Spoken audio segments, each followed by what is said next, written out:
Yeah. What's good, yo? Welcome to another episode of Real Talk, where as always, if shit's real, we talk about it. Yo, I'm your host for tonight, Pat Scorpio, New England representative. And as always, I got my man with me. I'm gonna let him introduce himself. Hey yo, what's good? You already know who this is. Your boy King People, they can box in the building. Ring Gay Radio all day. Let's go.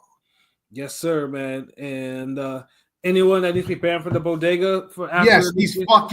these fucking you know what? I'll give the Saturday. I'll give the Sunday ones from I'll give them a break because they gave us a good fucking show. But from Friday and Saturday, all the matchmakers need to be indefinitely banned because that shit was some fucking bullshit, bro. Like, y'all gave us some of the worst fucking cards imaginable. First off, and then y'all fucking the whole bullshit with New York having it in Times Square. You fucking put a wall in, so you duped everybody. Oh, everybody thinks, oh, it's Times Square, free to the public. Everybody can go. And then they get to Times Square, and the police are basically like, get away.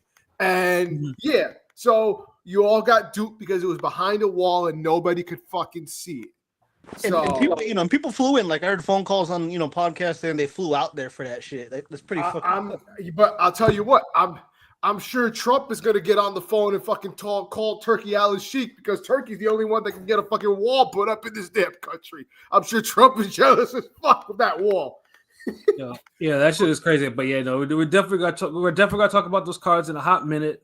But yo, I got my other man with me. I'm gonna let him introduce himself. Hey, what's fly? It's Conscious Pilot, the West Coast Avenger, preparing for liftoff. 3-man trio. Let's go. Ring Air Radio, big three. Yes, sir. Brother LB. He's sick tonight or whatever. And he's resting. Get well, Shutterworth. Take some vitamins. Eat some veggies. Get some soup, nigga. Get some broccoli. Of course, because broccoli cures all. You dig? Yeah, just don't get it on pizza. You niggas in this video. One day the curiosity will strike y'all, and you'll see a broccoli onion pizza, and your curiosity will strike, and y'all eat a slice, and y'all will be like, "Oh, okay, this was really fire and shit." Yeah, exactly, Marquis. Slam that tussin. Yeah, exactly. That's what it is, though. But yeah, but you'll definitely hear him because he definitely has it. He definitely has it. He has his thoughts about what happened this past weekend. So you'll definitely hear it on a live with him. Probably later on this week once he feels better. But yeah, this weekend, this is probably the craziest Cinco de Mayo boxing weekend I've ever experienced. Like it was a complete dichotomy of cards. Worst Cinco de Mayo week of boxing I've seen in a while. I mean, there have been fights where it's just been like terrible, because Floyd's had a couple of doozies on Cinco de Mayo and stuff like that, but nothing like what we experienced like this past weekend. Like it was, and I guess we'll start with the Friday card. And yes, Marcus, the wall kept the action out, and in order to dream, you have to sleep. Yeah, I see. This is the thing I don't understand. I mean, for number one, I had no problem with the logistics or anything like that. But I thought, like Pete mentioned before, I thought it was just gonna be like an open area where they have the ring, they have the areas where where whoever it is in the area can sit down. But they put a whole fucking wall up around there where they only put, unless you were above ground, like at a hotel, something like that, you wouldn't be able to see shit. But I guess what they did is like, hey, you can go to this nearby Dave and Buster's and do a watch party or some shit like that.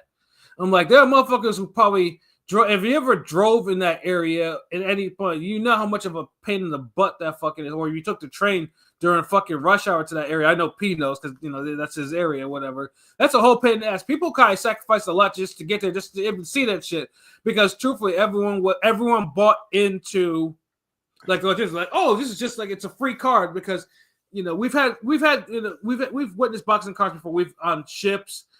In malls and shit like that, in dog tracks, shit like that. We've experienced boxing but this was like, and so I had no problem with the logistics. Like, hey, I have it outside, but when you kind of do people say, oh yeah, no, we can't watch. You can't watch it, and it's, you can only have this certain little access in. This was only, you can tell that this didn't go over too well with anybody. So the problem was the issue that they ran into, and I should have known, like one of the things that like they had to do was because I think they were told they had to make it to where like fans can freely leave, and Like, because it's not like an arena where you get in and then what I'm saying, you leave and then that's it. Mm-hmm. Like, how if somebody has to use the bathroom, okay, how do you like control them leaving and coming back? Like, and the logistic of it like just is a little too weird. Like, that's why like it sounded good, but it wasn't gonna work unless you were in the wall. Yeah, unless of course you put a whole row of bathrooms in the area right there, which would have just probably been disgusting to do that too. But yeah, Marquise, this was Mayweather Cotto bet. Truthfully, Mayweather Cotto back. I mean, I still remember that pay-per-view. I didn't think it was that. It wasn't as bad just because Mayweather Cotto was at least a good fucking fight. Like, it was a hard fight for Floyd, and I remember Carlos Quintana actually scoring an upset knockout in the opener. So like if I can remember those two things, then that shit wasn't as bad as this shit. Like, I mean, Cotto had Floyd. I mean, that was probably Floyd's best quote unquote pretty boy fight to me. Entertainment wise. Well, entertainment wise, yeah, like because Cotto made him work. So that's that. So that's what made fair. So I have to respectfully disagree, Marky. This is worse. So like either way, so the matchmakers, you have 3 fights and then plus the Japanese one. I'm not even gonna count that fight because that Japanese cat actually beat the piss out of his opponent. Like he was the one that actually understood. So like, but he was on the main card, but he wasn't. But he's kind of exempt from the little vitriol because the jobber was just tough. He was just putting, and that was just that. But you have 6 notable fighters on there. Some pound for pound, some rules in their division, some just they're popular for whatever fucking reason, and thinking like, okay, you gotta get a good show at least because all the fights were kind of set up like. We're all set up. Some have a back history. Some were setups are going to be setups for a future fight, and even the fucking promos for the official promos, even like coincide. Was pretty much that was the thing. You would think that we would at least get one of these fucking fights would be entertaining. One. I've never seen A-sides. Have you guys ever seen A-sides where all the A-sides on the card just shit the bed? Yeah, it's been a while. It's been a while. Like I'm trying to think of the last time all the A-sides just completely yeah. Yeah, because I'm thinking to myself, I'm just trying to remember. Like it took me. I was thinking because I still haven't thought of one because I know this has happened before, but it's been so long because it's nothing because it's not common. But no, it's happened before, but it hasn't happened to like a card that had this kind of hype. Yeah, in a long time. Yeah, because usually when the A levels falter, then the B levels will cause hell, and the B side will cause hell, and the B sides did not cause hell. Starting with Teofimo and Arnold Barboza, and I know with Barboza, we've all talked about Barboza and his lack of offensive output, and we all said that he had kind of put it out there. He had to go for it to take to actually beat Teo. What does he do? Low fucking output. And the surprising thing is when he actually did land, he lumped up Teo's face. But Teo outworked him. But the thing is though, Teo didn't really put his foot on the gas pedal to even try to get Barboza up out of there. He did school him though. I mean, he did kind of win comfortably, very comfortable, I'd say. But see, that's the thing. Like, if you're gonna do that, like, I don't want to win comfortably. Like, you beat the guy. Like, if he's not throwing, if he's not pressuring you, beat the guy. Like, put hands on. And Teo, that's the thing I couldn't stand. It was just like Teo was in first gear, and Barboza just simply refused to go into any type of gear. Yeah, the issue was like, and I thought I gave Barboza 4 rounds. Yeah, I thought when he actually worked, he had success. Problem is he wasn't working enough. The output was very low. And then when he was like it felt like he didn't know how to actually cut the ring off on Teo. And like half the time he was just following him around. There's a difference between actually cutting the ring off and just following someone around. And that's just what he did. Follow him around ineffectively. Like, yeah, cut the ring off, throw more punches, and he would have won the fight. because he hurt Tio a couple times. He did, and I was frustrated watching this. I was like, Barboza, like, this is your shot. Like, this was the fight. This was the fight you were campaigning for like 4 years on Top Rank, and Top Rank didn't want to give it to you. And now you kind of see why they didn't want to give it to you.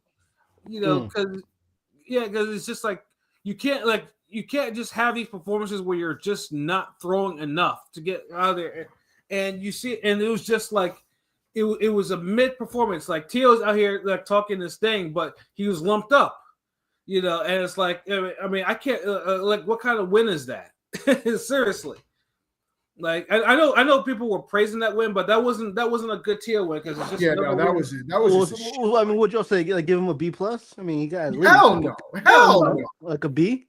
No, a C. No, like a C minus. Yeah, damn, y'all got high standards. Okay. No, I don't have high standards. Besides, like Tio, you could win a fight and still not look good, and Tio won the fight and did not look good. Yeah, no, Well, a lot of people, a lot of people thought Barboza would win, so that's why he made it look kind of easy. I mean, I bet for I said Tio by decision, so that's not. I was horrified that this is supposed to be a pound for pound fighter. This is the lineal ruler in this division, and he still looks like food. That's the problem. Like, he still looks like food, but it seems like people just can't find the right way to beat him, except Kambosos. Yeah, and which is the weirdest thing. Why Kambosos can show you the blueprint on how to beat him, but other fighters that are much more talented than Kambosos can't do the same. And I think that was just like an omen of what's to come. And then the second fight might be a candidate for the worst fight of this year so far. Like, outside, unless depending on what this Jake Paul fight is going to be like later. No, hold on. You know, the funny thing is, I left this fight. After this fight, I left thinking this is easily candidate for the worst fight of the year, until another fight came afterwards. But we'll leave it at that. Not necessarily on this card. Yeah, of course. Yeah, and of course we're talking about Devin Haney returning after a year off because of that bruising fight that he had with Ryan Garcia, in which Ryan tested Pop Dirty for Osterin and all that. And he fought Jose Ramirez, and we talked about Jose Ramirez as someone who's seen better days. P though was not, P was the one who was not convinced about any goddamn thing about what Ramirez is doing, like Ramirez can do. Like, and truthfully, and I will say this though, Ramirez, he gave it. He tried, bro. He tried. See, the thing is, Ramirez was a guy that could do certain things at a high level that peak Ramirez would have given Haney hell. But this was not peak Ramirez. He was slower. He was not as sharp. He still had his effective moments, but it was just few and far between. But it wasn't because of anything that Haney did, because Haney was very reluctant. Like, this was his first fight back, and I don't know if it was just because of the long layoff, but he felt sluggish and at the same time tentative. Like, which is a horrible combo. He was back foot. I mean, that wasn't even back foot boxing. That was just pacing in a circle, circling around for like. You were saying, like, in French, basically he had happy feet. Like, I never seen anyone that looked so unsure of himself. And Devin Haney, I like Devin Haney fights. Like, Devin Haney is actually has actually shown to be, he could fight mid range. He could fight as an outfighter. He could fight in the paint. Like, that Jojo Diaz fight is a perfect example of someone that knew how to operate in the paint. And I saw none of these variations of this. Like, he was shifty left and right. He was nervous. And then Ramirez, again, not knowing how to cut off the ring on that type of movement, just like Barboza with Tio. He was just following him around. And, and Haney was just like pecking and poking and just moving left to right. Like, it wasn't smooth moving. This was, honestly, if I saw that, I was like, damn, this is a cry for help. Like, I was like, why are you moving so shifty? Like, hurt that man. Like, he's cooked. Stand your ground and throw punches. But he didn't do that either. He did not do a whole lot of that. Like, Well, like Copybox said, it was like 70. Yeah, there was no standing your ground because he spent most of the time going backwards. Yeah, like the Copybox for that shit was horrendous. Like it was like 70. Was it like 70 something punches or something like that? Yeah. Neither of them landed more than 100 punches. It was the first of 3 fights to enter top 5 for least punches thrown, something like that. The first fight of the weekend. Yeah. And I'm thinking to myself, like, I was like, good Lord. And honestly, like I said, if I wasn't at Dave and Buster's eating, I would have, and had food in front of me at the time, I would have went and played the games, bro. I would have took my Dave and Buster's cart and played the games. If I actually stayed home and ordered this shit, I probably would have fallen asleep on the couch. That's how bad that fight was. Like, and you know something too. Like, I'm a Devin Haney fan. Like, I like watching him box. But there's a lot of apologists over here that's talking about that this fight was actual boxing. It was a masterclass. That was Floyd reincarnated. Get the entire fuck out of here with that bullshit. That like to call what Devin did, it would be a disservice to him and what his real talent is.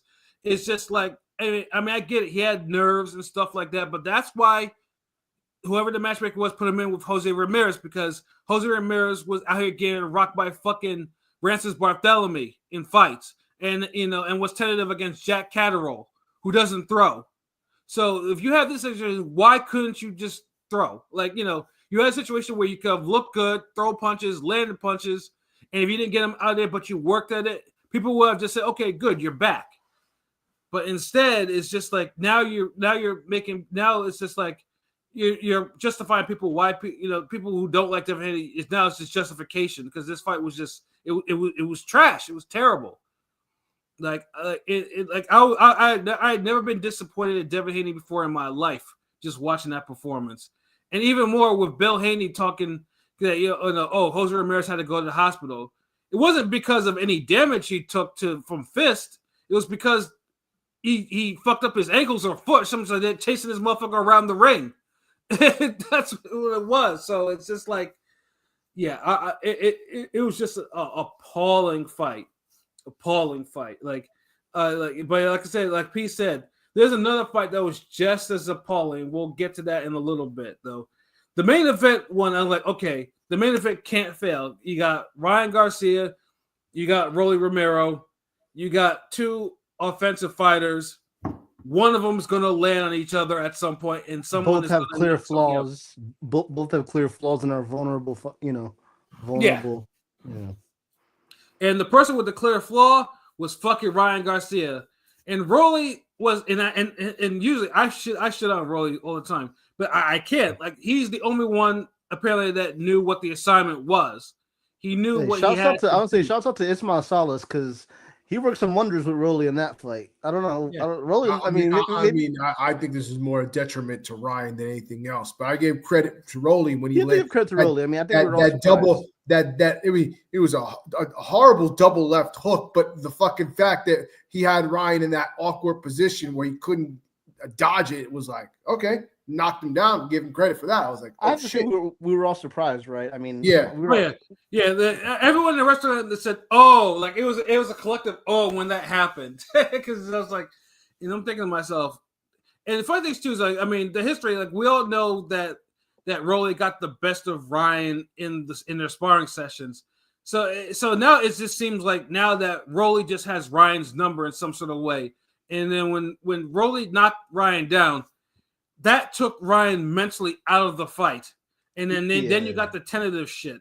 He big broed him. It seemed like he just kind of paused, but he owns him, and he just kind of like owns his soul. He just kind of doesn't. Ryan seemed, I don't know, maybe it's the lack of PEDs now. I mean, a lot of people. Yeah, because he wasn't hitting like that, and every shot that Rolly was throwing his way bothered him. Like you can say, like his eyes were all. Like you could tell his eyes were shifty. Like that was a man that was not sure of himself whatsoever. And all Rolly was doing. And funny things too is like you can tell that Rolly kind of implemented some of the shit that he because Rolly was down with the Mayweathers too. You can tell you can tell that role that he was doing. Like whoever fixed his shoulder roll did a pretty good job in doing it because his position was like he was wrong off shots. He was throwing, he was throwing effective power shots. He was working. And I was worried they was going to rob him. I was really going, and the scores were indicative of they were kind of trying to rob him a little with the 115, 112. Yeah, the 115, 112 was there, but it was still the score. But the 119 was like 119, 108 or 1. I mean, that was also the score too. I had no problem with that score either for him. Like Rolly put on a masterclass, and me just saying it leaves a bad taste in my mouth. You said that. Holy shit. It's real talk, bro. This is what it is. This is a real talk podcast. I have to keep it real. I don't like Rolly, but dude put on an actual masterclass of boxing. Like none of us thought that Rolly had the boxing skills to outbox even Ryan, because Ryan Garcia has his flaws too. But Ryan Garcia has beaten and knocked out better fighters than Rolly. That's the thing. He's done that. Like, I mean, the Oscar Duarte win of his is actually aging well because Duarte is like starting to wreak havoc on 140 now. So it's but just the fact that Ryan could not make one adjustment. Like, I don't know what was in Ryan's corner, but you tell me you could not make one adjustment to Rolly doing what he was doing. Where you have fighters that kind of ran through him, were able to set traps, were able to outbox him, but even though they didn't get the decision, and he couldn't this is bad. Like Ryan cost himself some money tonight, that night, a whole lot of it. Yeah, I mean, this was supposed to set up the Ryan versus Haney, and now nobody wants to see that shit. Yeah, nobody wants to see it because it's not like Haney shit the bed and Ryan Garcia lost. That was the hottest rematch. That was the hottest fight. Should have been. It was the hottest fight until Friday. And and Haney, from what I understand, is actually trying to sue to actually get that rematch off. But who's gonna pay? Like, I mean, honestly, if Turkey says he doesn't want to pay, he won't want to pay that. I won't even fucking blame him. Like, I have no interest in it now. Not one bit. I wouldn't blame one bit. Yeah, not one bit. Like I'm not gonna watch a shifty Haney and a Ryan Garcia who simply doesn't know how to land a shot and is tentative do that. And it was just horrible. Like, but I give the fact that Rolly is probably one step closer to being a legit welterweight champion is also crazy too, because let's see, so because pretty much all they have to do, because let's see, who's the Boots is the WBA champion. So if Boots doesn't want to fight him eventually, then bam, that belt's gone.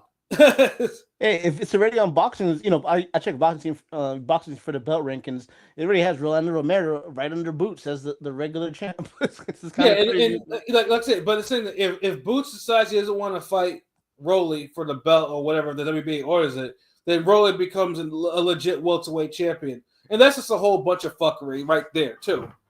Like, and that shit is crazy that Rolly got to that point.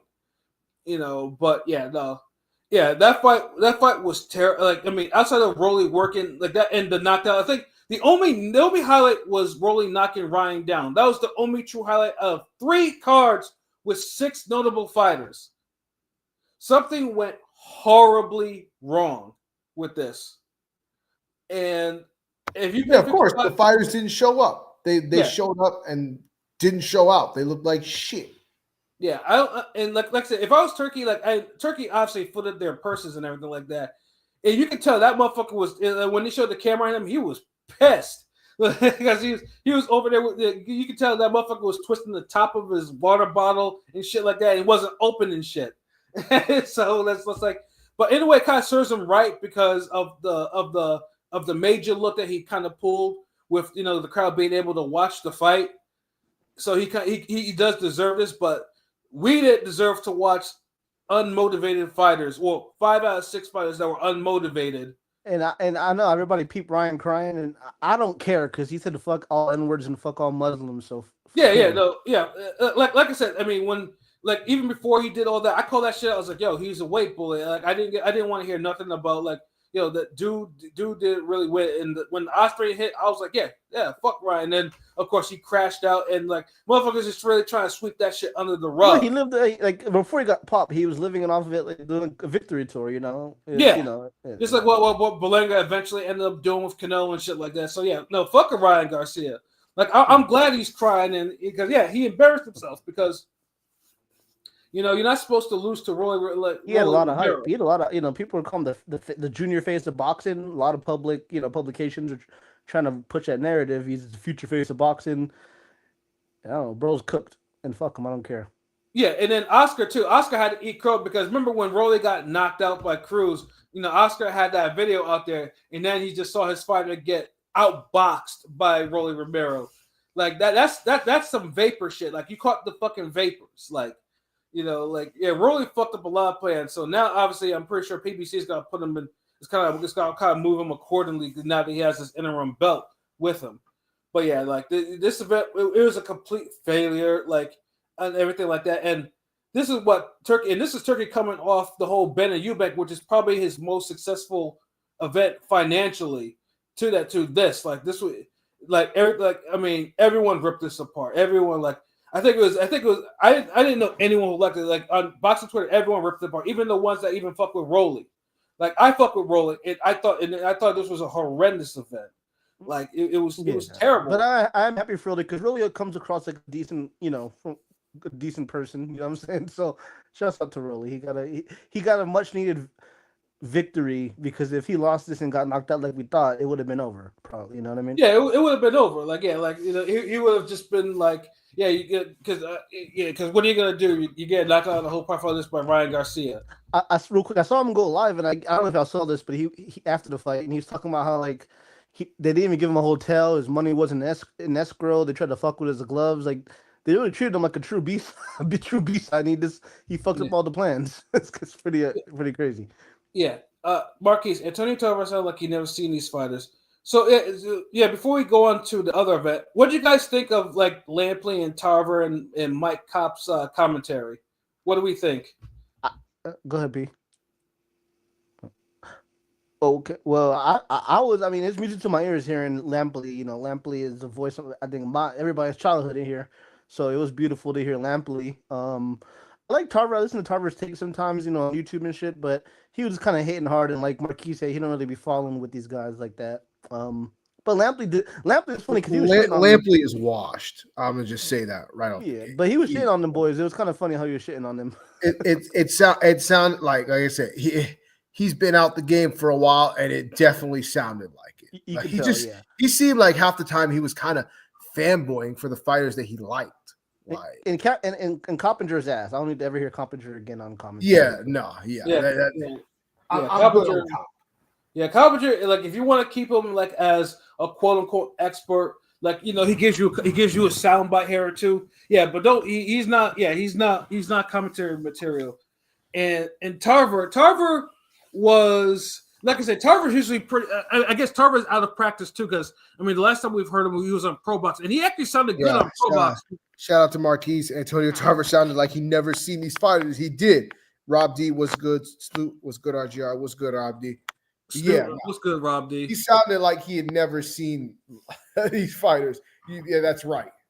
Yeah, and with him, it's just like I said, because usually Tarver's like last time Tarver was on commentary was on Pro Box, and he was actually good on this. Again, he might have just not have done his homework. But one thing I did notice too, like they had all the criticisms in the world for Devin, right? But there was no criticisms for Ryan Garcia. Like they wouldn't say nothing about Ryan's performance. Like, and that was the one thing I was like, why are people still caping for this guy? Like, say like Ryan is out there shitting the bed. He's not even like, he's not even doing anything. Like, shit on him. Like, say something about his performance. It was terrible. Cause they were shitting on Devin bad. I ain't gonna lie, they were shitting on Devin tough. Yeah, Lampley, definitely you have to fall asleep. Like, that's a cold line to use. Like but nothing. But yeah, no sound bites for Ryan Garcia. Shifty, nervous ass. Like, come on, like, yeah, everything about this event was just like horrendous. It was. Honestly, like if I don't think New York. I mean, now of course it's just like I mean I don't think the Times Square thing will ever be done again. Turkey, yeah, because like not like that. Anyways, not like that. No. That's two flops. That's two flops in America because Bud's my guy, but the Bud shit seemed like it kind of flopped. I mean, but they catching bricks out in Saudi Arabia too, as we'll get to. Yeah, and the thing though is now Turkey has one more American vet on the state. That's the Shakur stuff. And again, on paper, the lineup is actually excellent. But now I think there's going to be some pressure to make sure that shit actually delivers. At least they're in. I've heard. It's either going to be in Central Park, which is wild enough as itself, which is that's even worse than Times Square. Yeah, nigga, like degenerates hang out in Central Park. I've been in Central Park. Nothing but degenerates hang out in that motherfucking place. Like, you really gonna have a whole crowd in Central Park watching a fight? Well, there's that card, and there's also the September card, which we'll talk about. But in terms of, I don't know. Yeah, he's 0 for 2. He's 0 for 2 in America. I guess you could say, even though that's your core card. Like, for his sake, he might just want to either find a real venue for it. Like, there's got to be a venue that's gonna be available by July 12th.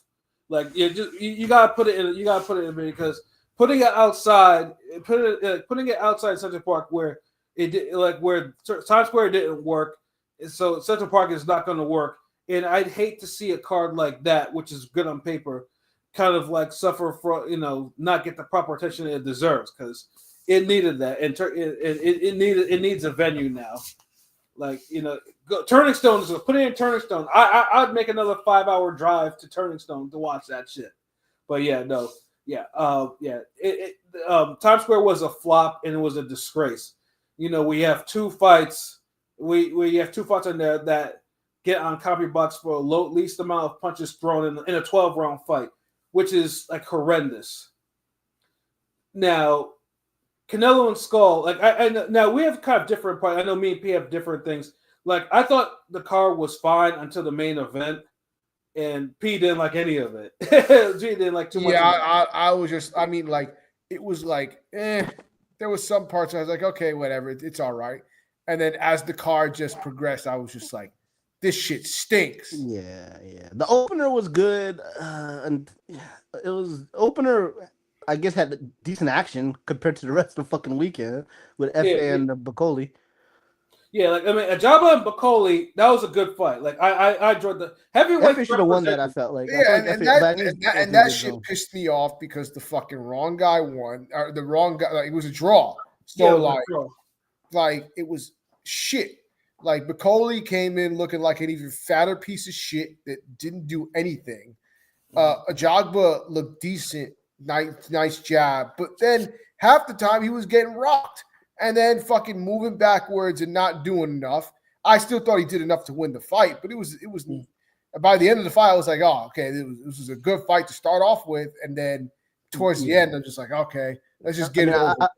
I picked FA points, but I had a feeling they were going to do a draw just because Bacoli's kind of a turkey guy, right? So because Bacoli is still trending over that Jared Anderson KO. Like that's probably the one thing from that Bud pay-per-view that's still trending is him knocking it, because I see I every week I see someone reposting that shit on my algorithm. Yeah, they always do. They always bring hundreds of comments like, "Ooh, goddamn!" Like, what did they look what he did to that boy? That type of shit. He's still trending hard off that. So yeah, Turkey's keeping him around because it's like, okay, because it's not because Bacoli was rocking Ajaba at times, like to the point where I thought a stoppage could have occurred at least 2 different times because Ajaba was just like taking punishment on the ropes too much, But like I said, Ajaba should have won that, but he also didn't do himself any favors by getting rocked too many times on the ropes, and that's what the judges probably saw. Bacoli's still going forward, and also Ajaba just moving around too much. Even though, I appreciated the movement. But, and then after that, we had Suarez and Munguia too. Again, it was a decent fight. I didn't hate it. Shit fight. Suarez is better than advertised, but Munguia is the I'm fact that shocked. Munguia could Munguia. I expected Munguia to actually get rid of dude. Shot fighter. Yeah, Is it me or Munguia? Is he kind of? I don't say the word ruined, but he had a plateau. Like he's I mean, I never thought he was that good to begin with. I know, but I mean, he he had was his young. moments. But once upon a time, he was like 23, 24, and I saw some potential in him. But now it's just he's kind of plateaued. I feel like honestly, and I hate this. I mean, I don't hate to say it because I don't really care. I don't give a fuck about either of them. I don't think highly of either of them. But at this point, I think I would favor Berlanga to beat Munguia, and that's saying a lot. Me too, Loki. I agree with you. Mm-hmm. And I can't even. I mean, I would still think Munguia could beat him, but I wouldn't even be mad at you for even putting money on that shit, especially if Berlanga's like an defending underdog. Like, bro, like Sarasi is not a heavy, big puncher. Like, and he had Munguia timid. Like, well, no, I would say that Saras has. For a guy that has like 4 KOs, hold on. I'm not saying he's feather fisted, but he's not the biggest puncher. Like, right. I think Berlanga's a bigger puncher than Sarasi. So if he's afraid of fucking Sarasi's because he's tasted Sarasi's power and look what it did to him, shit. If Berlanga clips him, you might get him out of there. Yeah, and that's the thing too, because it seemed like Munguia just to know because he was that right cross, was like that was like because every time he kind of sort of landed it, you saw him he panicked a little bit. But that wasn't the same Munguia that would just go balls to the wall. That's not the same guy. Yeah, but I will say that Saras is tougher because, like I said, Saras's footwork was not the greatest though, but he could take some. He had a good like. I feel like we'll probably see Saras again. Saras will be in the mix somewhere. He'll be around. Yeah, I had no problem. Like, Saras is like, okay, maybe this guy is just like one of those diamond in the roughs. So let's see what he's like against other 168 pounders. But yeah, Munguia, the fact that Munguia couldn't really knock him out, he came in with a better plan, but he couldn't knock him out. It was just like, and he was tentative. It's like, it's not the type of win, but it's a win that I guess you can build a momentum on, But yeah, but it's clear that it's clear that Munguia is starting to see better days. And so is Badu Jack, and in this fight against Mikelian. Even though he won the fight, there was a lot of struggle. It was a hard fight to watch. Badu Jack's never really boring. He always gives you a good fight, but he's 43 now. I think it was kind of whatever. I knew he'd win. He did win, but he stunned dude like at least 4 different times in that fight. Like he rocked him. Like to the point, I think one of them he kind of slept him for a brief second, and he recovered. So it's like, but yeah, you can tell like Badu was working, but you could tell that 40-year-old engine was really like it was starting to sputter a little bit, like put. It was trying like So, but like I said, Mikelian just got. To me it was a cool fight. I didn't mind it. Like it was, but you could Badu should really think carefully now about because he's older and he's fighting at a cruiserweight where people are hitting a lot harder and shit like that. So like if there's any time to think about exit strategy for him, he should do it like now. So because I would hate to see like a Superman type of ending happen to him because he stayed around too long and he fought a young cruiserweight and that young cruiserweight like levels him. But it's bound to happen. Yeah, but I do appreciate though one thing though Badu. You can tell Badu has you can tell Badu was again another person that spent a lot of time with the Mayweathers. There was Badu put out a lot of like veteran tricks in that fight. Like there was some serious veteran tricks that he was using to keep himself in that fight, even as his engine started to go put like So like I appreciated seeing that, but yeah, exit strategy. Like if you wanted to get that fight with Jaya Patea, do it and just get out. Like like you don't have anything to prove anymore. And I wanted to actually see him go for a heavyweight title, but yeah, I think that's just foolhardy. Like I don't, he should. Like that's just a pipe dream, pie in the sky. Yeah, I know, but then after that, like the event took a dive in the main event, and like I said, William Skull should have never been in this spot at all. Like, he should have never gotten the belt. Like, Canelo should have just fought Benavidez, and he would have avoided facing Skull. And it was, but it was like a necessity because he had that belt. Yeah, and my god, he didn't need the belt. Because why? Because we're gonna talk about next. He didn't need the belt. Give fucking Skull the belt and go on for a better fucking fight. Yeah. That was terrible. Low key though, I ain't gonna lie. Skull kind of won that fight. You could argue. But, Hell no.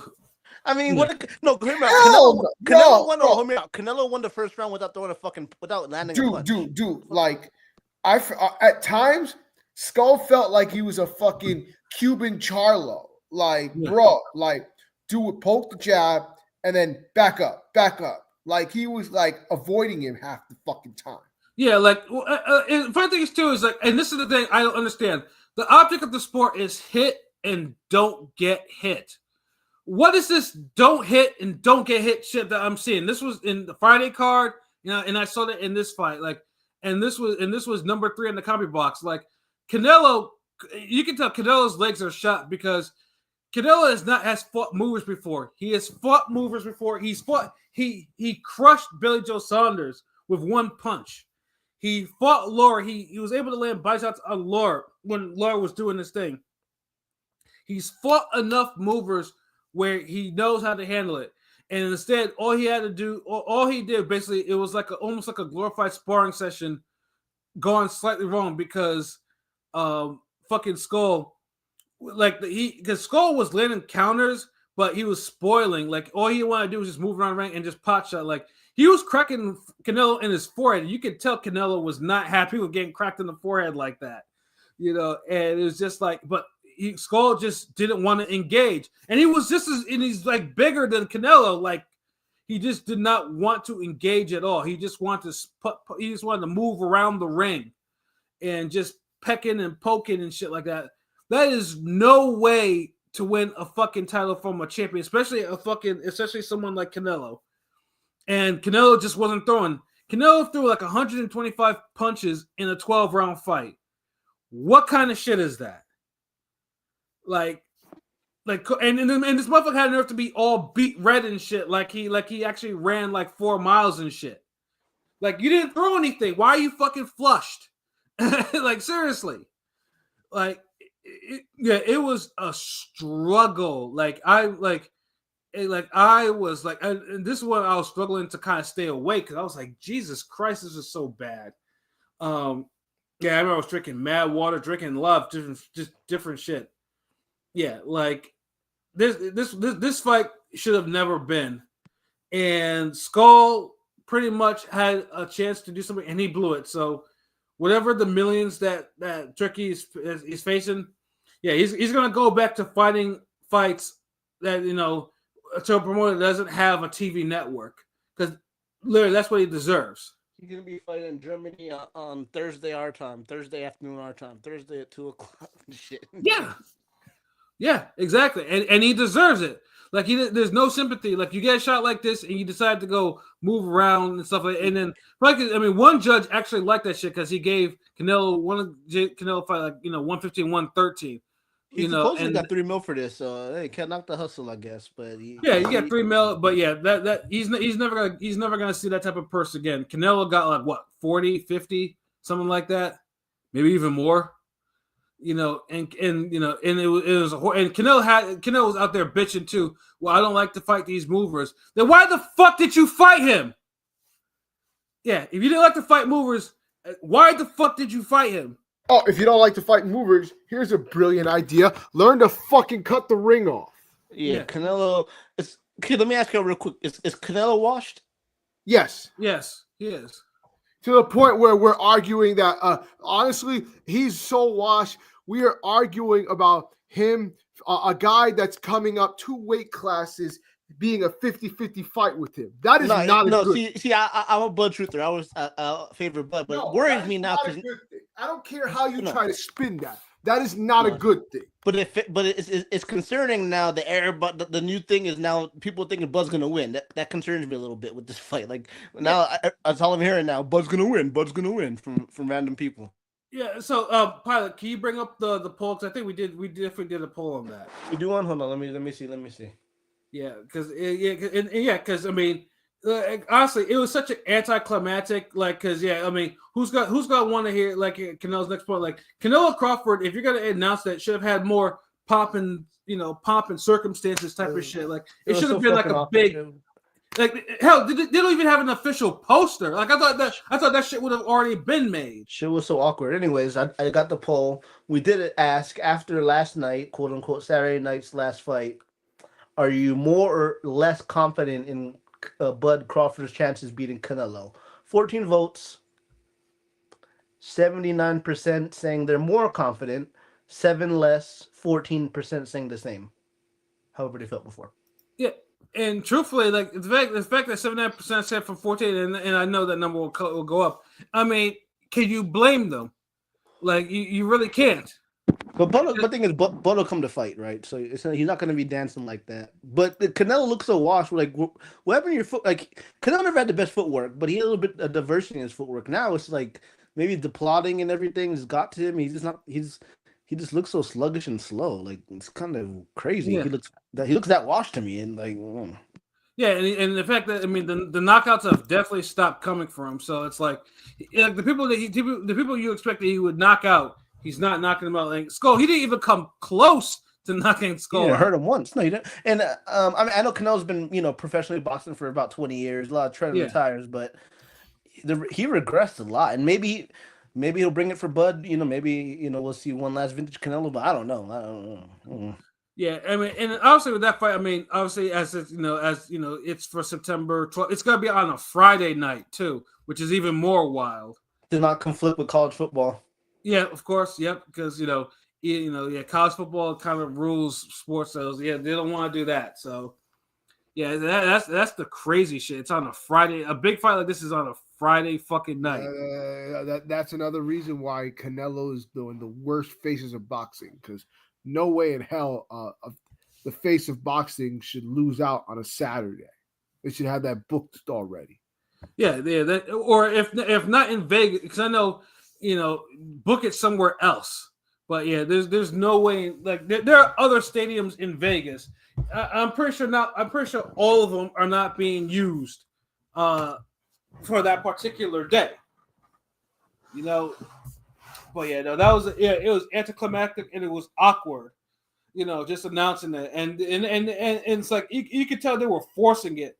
So it's like, I mean, and you should never have to force a fight like that because it has buzz already. But like you're doing this and then you're posting them facing each other in various places in Riyadh. Come on, like nah, like that's the shit in it. So like yeah, that the Riyadh card, Turkey dropped it was a dud. Like the main event killed that card. Like it could have been mid, I mean, or could have been straight average. But yeah, that main event killed that card. Like three fights that that make it into a top 5 of a combat record of least number of punches thrown. Like honestly, these fights are supposed to be like aberrations. Like just like when we watched Robert Easter and fucking Francis Barthélemy, and that was a horrific fight. We literally got 3 Rigo versus Casamaros this weekend. Casemiro, sorry. Yeah, Casemiro, Rigo. Yeah, that was a tear. Like these fights got three of them shits. Yeah, like those supposed to be spaced out. We got 3 of them in one fucking weekend. 2 of them in one night. Low key, Canelo Skull was very reminiscent of that Casemiro Rico fight. It was, and that's why it was just like Jesus Christ, like what is wrong with people? But then you also get people like they're getting paid a lot now, so most of them are probably are just making business decisions. Like what, Turkey's paying me all these millions and shit like that. The fuck am I gonna do? Just throw myself and just try to get into all these wars? Like, nah, self-preservation. And they all fight like they all fight out of here. What kind of pussy ass shit is that? Yeah, it was a lot of business decisions in those fights. Like and that's why we need to start making business decisions to not support that bullshit. Yeah, Turkey has got to tighten up whatever. Like if you're gonna throw the bag at somebody, you better make sure that they actually want to fight, or they're in the mood to fight, or they have their. But yeah, I don't ever want to see back to back fight cards like that again. Like it felt like a waste of my time, and I hate when boxing makes me feel like that. If I wasted my time, I could have done something else. But when I watch 2 cards in a row, one of them better be fucking good. Not just like average at best. This is a bad look. And then just horrific for all the fights. Like, nah.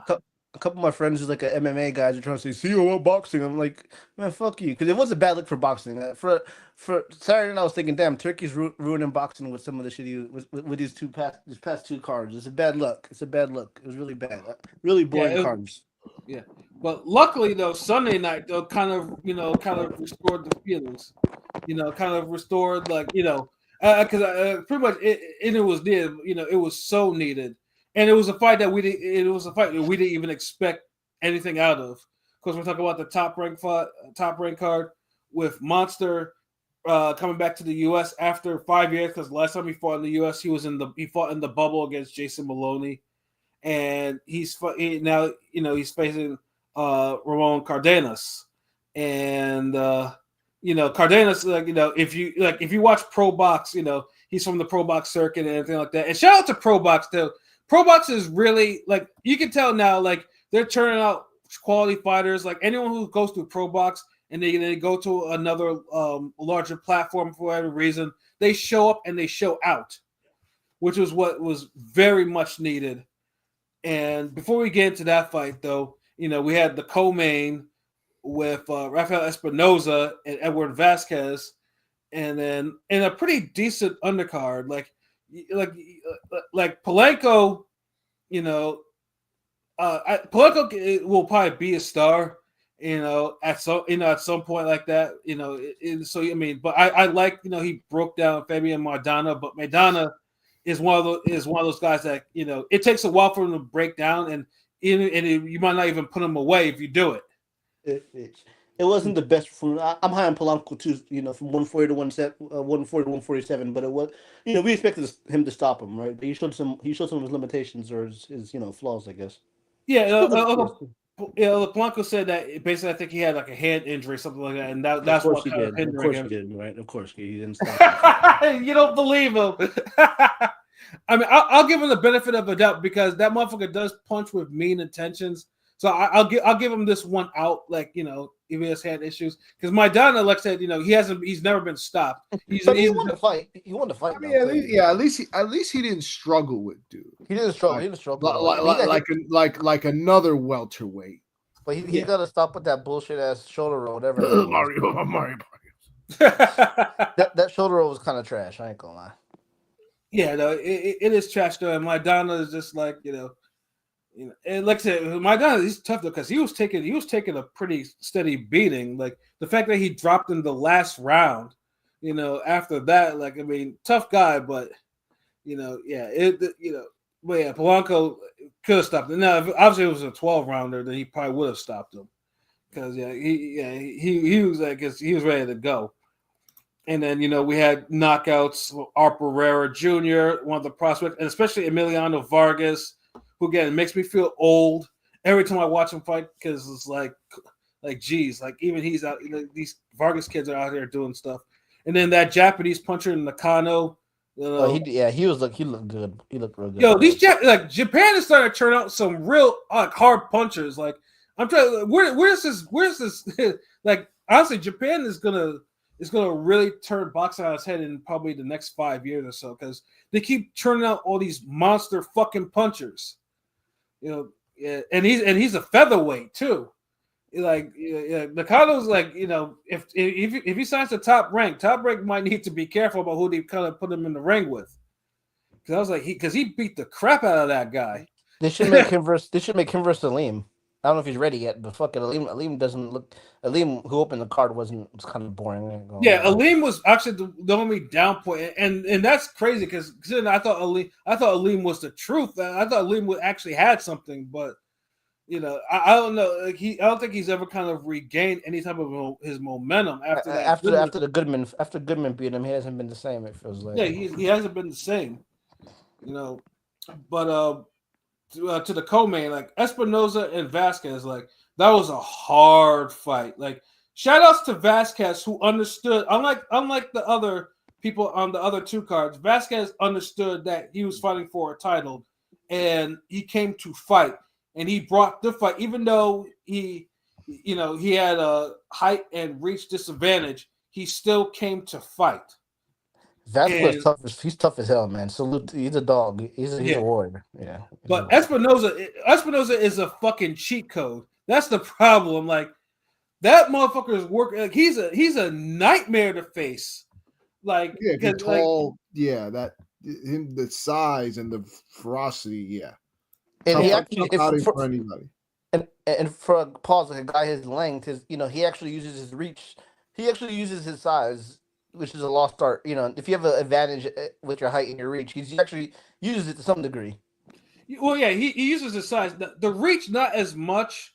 Like because he's like a Fundura in a way.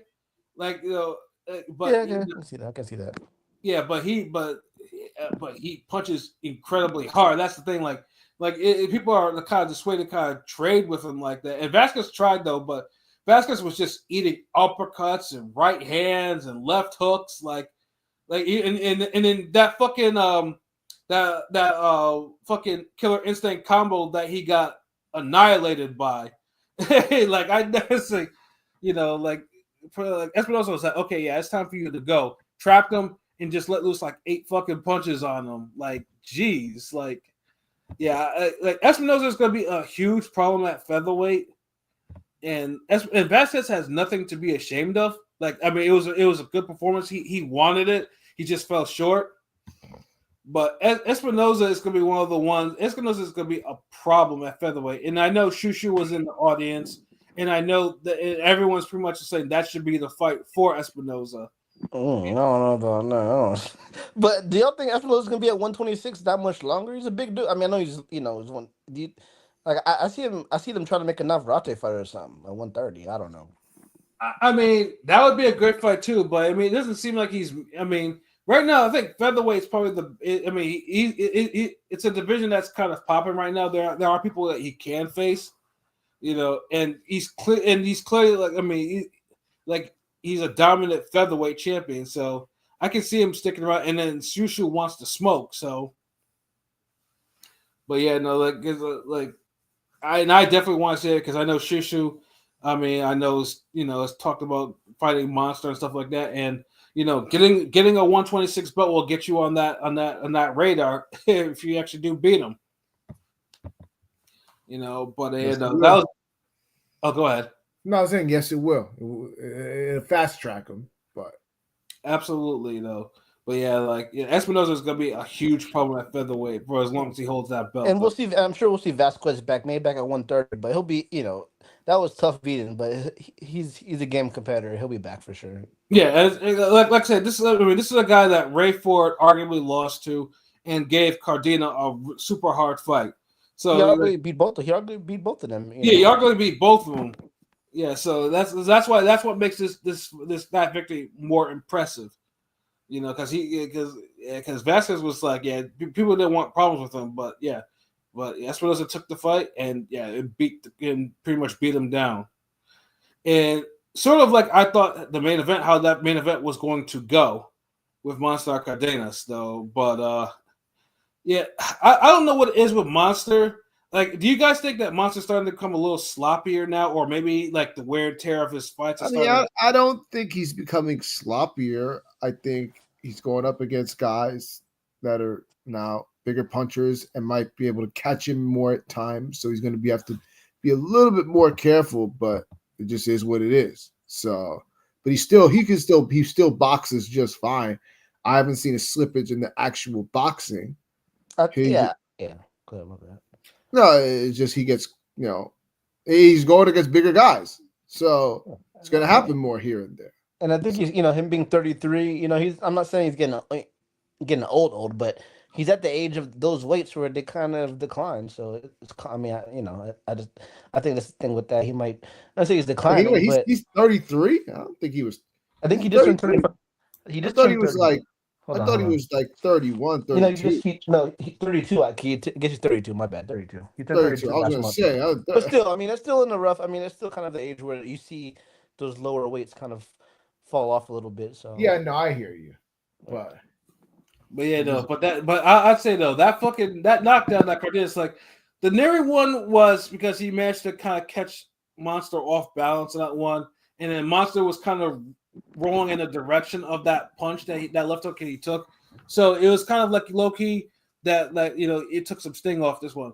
Cardenas left hook he took there was no took like he took that shit like flush on the chin like that could have slumped the normal man. that could have literally killed somebody. Yeah, because he was squared up and moving forward. That was the thing. Like usually when you get hit with left hooks like that, you go down like that. That's like down and out type of shit.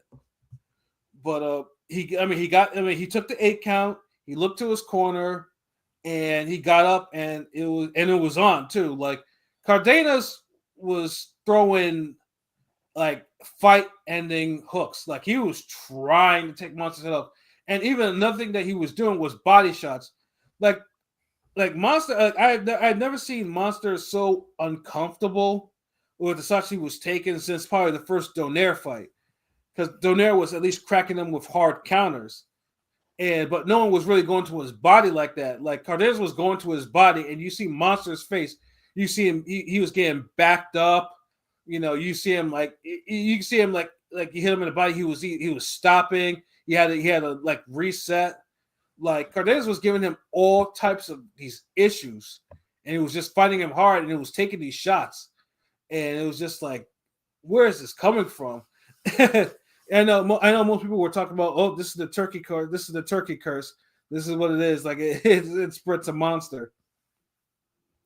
But Monster, though, to his credit, he made an adjustment and he fought harder. And basically, he started, and basically just by sheer will, like, dude moved forward and was just like, okay, yeah, I'm going to, I'm the heavier puncher. I am going to knock you out. And Cardenas eventually wilted and finally went down in the corner. I think it was in the 7th round. Yeah. That was accumulation right there. That was, I mean, that was just a beating the guy. Because it felt like even a few rounds before that, I was like, damn, take a knee or something. Because you're getting mollywopped and, like, you're just getting backed up on the ropes. Like, maybe just take your knee and take a break for a sec. But, the Mexican spirit, I guess. I don't know. But yeah, and then also the fighting spirit, because, Japanese fighters all have that fighting spirit. And you could tell, Joe Diaz was telling, like, yo, like, I'm going to give you one more round to do something because he didn't like the punishment that Monster was laying on him. And then he comes out in the 8th round and he threw some shots, but Monster quickly corners him, and then he puts him against the ropes and is like landing like a 10-punch combination. And then this is where people on Twitter are talking about he stopped it prematurely. Was it a little early? Well, whatever it was, like if you're getting hit by like 8 punches or so, and then the last 2 don't fall up and you miss it, like that's like you're still not giving the referee any choice. And even then, Joel Diaz even went on camera. It was like after it's like, yeah, I was going to stop it after that one because he was still getting hit. But that gave the stoppage gave Monster his 11th straight title fight knockout. So he's like 3 fights away from like the record, and we got an unexpected fight of the year candidate. Like if you had told me that Cardenas, who was would deliver that one. If anyone said that, everyone would have been like, get the fuck out of here. Because, like I said, this was a fight that we all expected it was going to end probably within 3 rounds. And then we got an absolute war in there. So, Cardenas, I think he's pro box and Samson, I think, or whoever.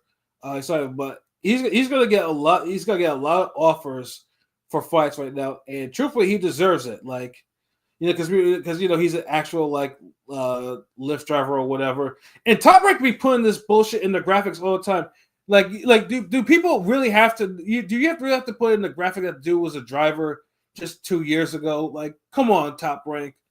Like, you don't have to put boxing relation. You don't need to be putting all that other bullshit in the graphic. Like, that's unnecessary. But Monster though, and you can tell like the crowd was fucking with Monster. Like, they were chanting in a way, and usually after a fight like that, most people will just kind of dissipate. Like, they'll actually try to leave. There was still a whole crowd there because I was watching this on ESPN, and I was watching all the after fight like live footage, and they were just staying there. Like, it was like half full, and there were still people in there just waiting to see, just waiting until Inoue actually left the ring and went to the back. So like Vegas was fucking with it, ESPN was fucking with it, the fans were fucking with it. It made like the fight made Inoue's knockouts made Sports Center, like everything positive about boxing. That's what this fight card did. So yeah, kudos to Inoue, kudos to Cardenas, kudos to Vasquez and Espinoza for salvaging what was going to be a horrific boxing weekend to now, the right things are currently trending in boxing Twitter.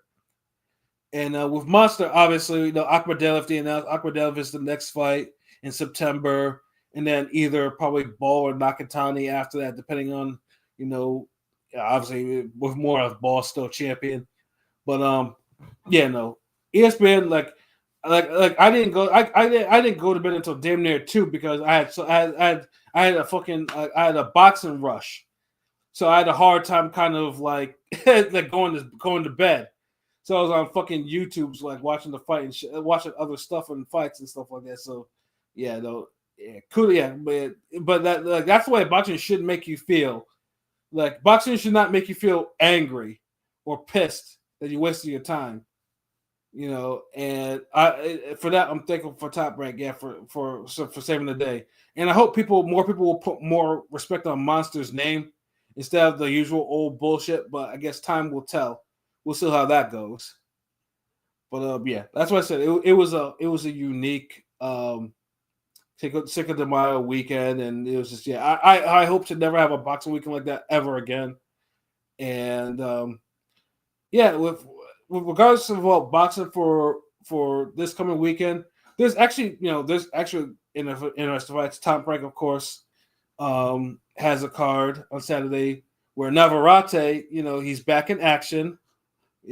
Good for him against Charlie Suarez, which is actually a good fight. Suarez is actually a good, good little prospect, if you want to call him that. A 35-year-old Filipino prospect, but let's go, brother. Let's go. Yeah. I mean, you guys support your country, man. You got to do it. I mean, he's tough. He's a tough guy. He get nice little knockouts, but he's like 35, 36. Is like, this is his chance, though. Hey, this is his chance. Fuck it. It is. But the co-feature though is a much better fight with Raymond Murataya and Zah Abdullayev for the vacant interim IBF lightweight title. Even though there's a good chance that the actual champion, which is Lomachenko, might actually give that belt up. So virtually one of these guys could actually be the new lightweight champion. And Murataya, it's about time. And Abdullayev is funny because Abdullayev. I remember, his only losses to Devin Haney, and he's Devin Haney's last knockout to date. I was actually credentialed to actually be at this fight, but I forgot why I didn't go. There was something came up, but I think it was in Philly or whatever. Well, no, it was either that or in New York. No, I think it was in New York. And I remember Devin Haney fractured Abdullayev's eye socket, which is the reason how he got the knockout in 4 rounds. And of course, back then, Devin was getting knockouts. So if you say that Devin fractured somebody's eye socket, motherfuckers today will ask you, look at you crazy, like, what? If I'm not mistaken, I think that was the fight that caused his shoulder injury. No, it was the next fight after that. Oh, after that one? Okay. Yeah, because he knocked somebody down, but that's when he had the shoulder injury. Okay. But people used to get Devin used to have like a 62% KO ratio. It's clearly has gone down since then. But at one point he got stoppages, But time will tell to see if he'll get another one. But those are actually two pretty good fights. Like I actually like all those fights, and then Giovanni Santillan is going to be on the, on the card as well, and Crazy A Hovhanessian is going to be on there. There's actually, some good stuff. There's actually some good stuff on there. So Chop Gonzalez. He's a fun prospect. And Andre Cortez. It's a good card. It's ironic that Top Rank is actually loading up their cards like this now because they're on the verge of they'll have maybe a couple more months before they're off ESPN. That is if there's not like a last minute deal or anything like that. So they're actually loading up these cards pretty well, though. This is like their Mexican. You know how like they be stacking the niggas on the Keyshawn card. This is like their Mexican version, kind of. Yeah, pretty much. Now, do we think whether in the co-main or the main, do we see an upset? No. Yeah. Doubtful. I doubt it. So we do. So we all think that pretty much Navarrete and Murata should probably win their fights. Yes. Yeah. I'm not really high on. I'm not really high that much, to be honest, on Murata these days. But he should win this fight. Yeah, because I'm just looking at the odds right now for both of them. So Murata and Abdullah right now currently for money line. Murata is a minus 430 favorite. Abdullah is plus 300, which is actually. I thought he'd be more than that, to be honest. Navarrete Suarez is minus 600 favorite. Suarez is plus 370. Navarrete points of decision plus 200. Navarrete KO minus 120. Draw 1400. Suarez points decision plus 600, and Suarez KO plus 800. Now that KO shit would be crazy, but. Yeah, I mean, if anything, those should be interesting. Those should be good fights, though. So, yeah, Top Rank is trying to continue that momentum. And then on Pro Box, we have one Erickson Lubin and Ardreal Holmes fighting. Low key, that's like the sleeper fight of the weekend because it's so under the radar. Because Lubin is actually fighting on Pro Box, but Lubin and Holmes do not like each other, not one bit. Like the winner probably gonna face Murtazali. Good luck. It's gonna be a great fight. Yeah, good luck with that though. But I would expect some fireworks in that fight for some reason. I mean, Lubin right now is a minus 290 favorite, and Holmes is a plus 205. I mean, Holmes been on a nice little run. I see him getting these knockouts in all these smaller cards, but is it gonna be like where Lubin's gonna show his pedigree and Lubin's I'm the PBC. I'm this reason I'm in these big fights type of thing. What do you think? I mean, let's put it say. I mean, at this point, I do think Lubin is on a higher level than Holmes. Like I get they were amateur rivals and everything like that, and I get they're supposed to be. Oh, that was the amateurs. Lubin is way higher level than Holmes. So. Yeah, no, exactly. Like I honestly think Lubin should KO dude, but Holmes is pretty slick though. So he does have a chance, but because Lubin does have these little lulls he's in, but I do think Lubin is like Pete said, he is on a higher level, so Lubin should KO dude. But that's a really good fight. And then also too, I know one of LB's favorite fighters, Leigh Wood, is fighting Anthony Cacace on there, and Leigh Wood is probably 1 foot in retirement. Cacace ducked Sugar Nunez, so we'll see how that one goes. And then also too, we also have Puma and Ioka 2 that's happening, so again, that's another, truthfully, that fight shouldn't get a rematch because Puma beat the living crap out of Ioka, but I guess Ioka wants to run it back again. So there are interesting fights for next weekend. Like, we'll see how it goes. But yeah, no, just want to make sure I mention those. But yeah, definitely had to, get the bar out about this next weekend. I just want to, if you mention real quick, also there's going to be another card on France of Soyomin Sissoko versus Mean Machine. I thought it was next weekend. No, it's May 10th. And then Nico Ali Walsh is on it. Kevin Lee Sadjo, they're facing whatever guys, but it's a pretty good welterweight fight. Mean Machine versus Hosko. That should be a good fight. That's gonna be that's gonna be another low level fight. Just pretty much because both Sissoko and Mean Machine obviously can punch.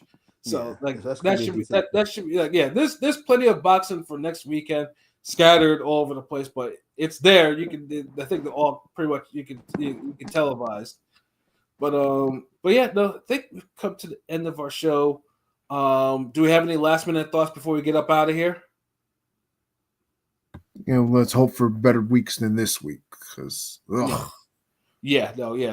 This past weekend, I never want to see see a boxing weekend like this again, especially for Cinco de Mayo. Like if we somebody better get right for next year because I'll be damned if I watch two horseshit cards back to back like that. Like never again. For myself, Pat Scorpio, New England representative, for King P Bodega B, for Conscious Pilot, this was a wonderful episode of Real Talk where we had to spit that vitriol, air our grievances. Whereas always, if shit's real, we talk about it. So until next time, peace. Chicken Fuck boss. Chicken grease. So yeah, next tape.